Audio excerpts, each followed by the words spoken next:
शिक्षकों पर विश्वास करने से ही अच्छी पीढ़ी जन्म लेती है। कोई शिक्षक देर से स्कूल नहीं पहुंचना चाहता है, लेकिन आपका इंफ्रास्ट्रक्चर क्या है? कोई शिक्षक कभी नहीं चाहेगा कि वो स्कूल लेट पहुंचे, लेकिन आपका इंफ्रास्ट्रक्चर क्या है? कोई शिक्षक देर से स्कूल नहीं पहुंचना चाहता है, लेकिन कहीं सार्वजनिक परिवहन देर से चलना इसका कारण बनता है। कहीं रेल का बंद फाटक और कहीं घर से स्कूल के बीच की 50 किलोमीटर की दूरी, क्योंकि शिक्षकों के पास स्कूल के पास रहने के लिए न तो सरकारी आवास होते हैं और न दूरस्थ इलाकों में किराए पर घर उपलब्ध होते हैं।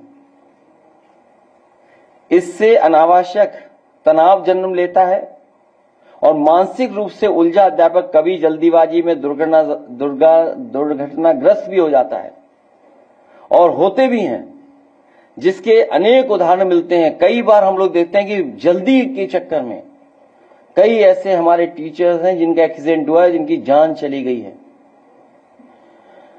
यदि किसी इमरजेंसी की वजह से शिक्षकों को व्यक्तिगत स्वास्थ्य या फिर घर परिवार और सामाजिक कारणों से दिन के बीच में स्कूल छोड़ना पड़े, तो पूरे दिन की अनुपस्थिति होने की रिपोर्ट भेज दी जाएगी।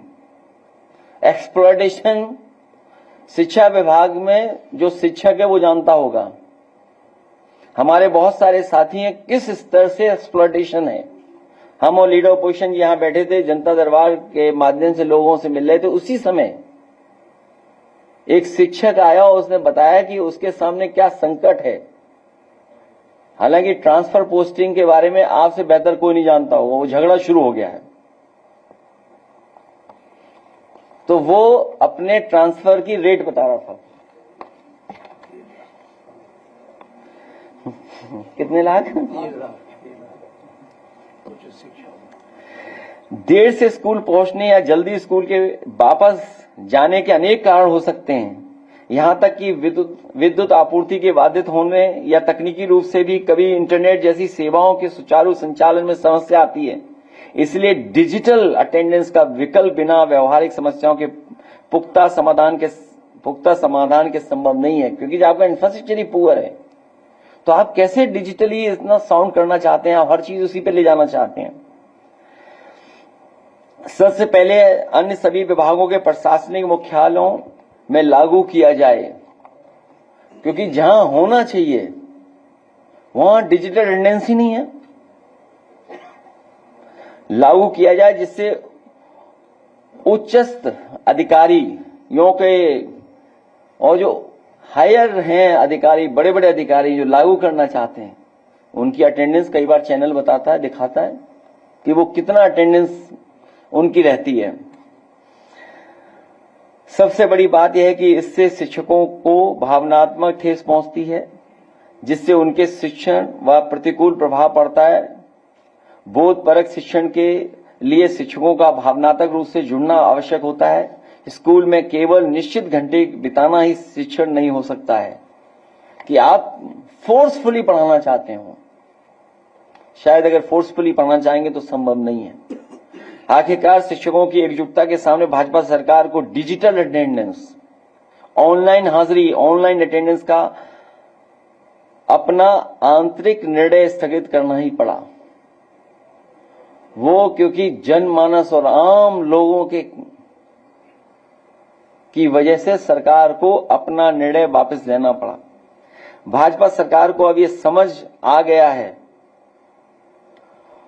भाजपा सरकार को समझ आ गया होगा कि लोकतंत्र में जनता की आवाज ही सबसे बड़ा आदेश होती है, ना कि सत्ता की मनमर्जी। शिक्षकों को इस नैतिक विजय के लिए बधाई। गुरुओं के साथ जो अभद्र भाषा बोलते हैं, मैं उन गुरु का बहुत सम्मान करता हूं, और जब कभी भी टीचर्स, प्रोफेसर्स या वाइस चांसलर या और प्रतिष्ठित संस्था के कभी कोई आए होंगे तो हम समाजवादियों ने हमेशा उनका सम्मान किया है। गुरुओं के साथ जो अभद्र भाषा बोलते हैं, उनका अपमान करते हैं, वो अशिक्षित के समान ही हैं। अहंकार लोगों को अनपढ़ बना देता है, क्योंकि वो किसी की तकलीफ दुख को न तो पढ़ता है न सुनता है। शिक्षकों पर अविश्वास जताकर और उनका तिरस्कार करके भाजपा सरकार ने साबित कर दिया है कि न तो वो शिक्षा का सम्मान करती है, न शिक्षकों का भाजपा ने अध्यापकों का भरोसा खो दिया है, भरोसा भी खो दिया है, उनका सम्मान भी नहीं करती सरकार। हमने तब कहा था कि आशा की इस निर्णय के पीछे विधानसभा की आगामी उपचुनाव में भाजपा की हार का डर का कारण ही बना है और उपचुनाव के बाद ये मनमाना आदेश फिर से लागू नहीं होगा। और ये भी कहा था कि डिजिटल अटेंडेंस का आदेश केवल स्थगित नहीं बल्कि हमेशा के लिए रद्द होना चाहिए, क्योंकि अभी सरकार ने स्थगित किया है, अभी तक हमेशा के लिए खत्म नहीं किया। एक शिक्षक परिवार से होने के नाते हम शिक्षकों का दर्द भी समझते हैं। हम में से बहुत सारे लोग हैं समाजवादी परिवार में जो शिक्षा से जुड़े ही हैं और वो हमारे आपके साथ काम कर रहे हैं। मैं एक भरोसा दिला सकता हूं कि समाजवादी पार्टी हम सब लोग हमेशा शिक्षकों के साथ हैं, उन तमाम छात्र नौजवानों के साथ हैं जो वर्षों से संघर्ष, वर्षों से अपनी मांग को लेकर के डटे हुए हैं। मैं आपके माध्यम से और हमारे कुछ साथी उनके रिप्रेजेंटेटिव बैठे हैं, हम उनको भरोसा दिलाना चाहते हैं कि समाजवादी लोग उनके साथ हैं। जब कभी भी समाजवादी पार्टी को मौका मिलेगा उनकी समस्याओं का समाधान करने का काम हम लोग करेंगे।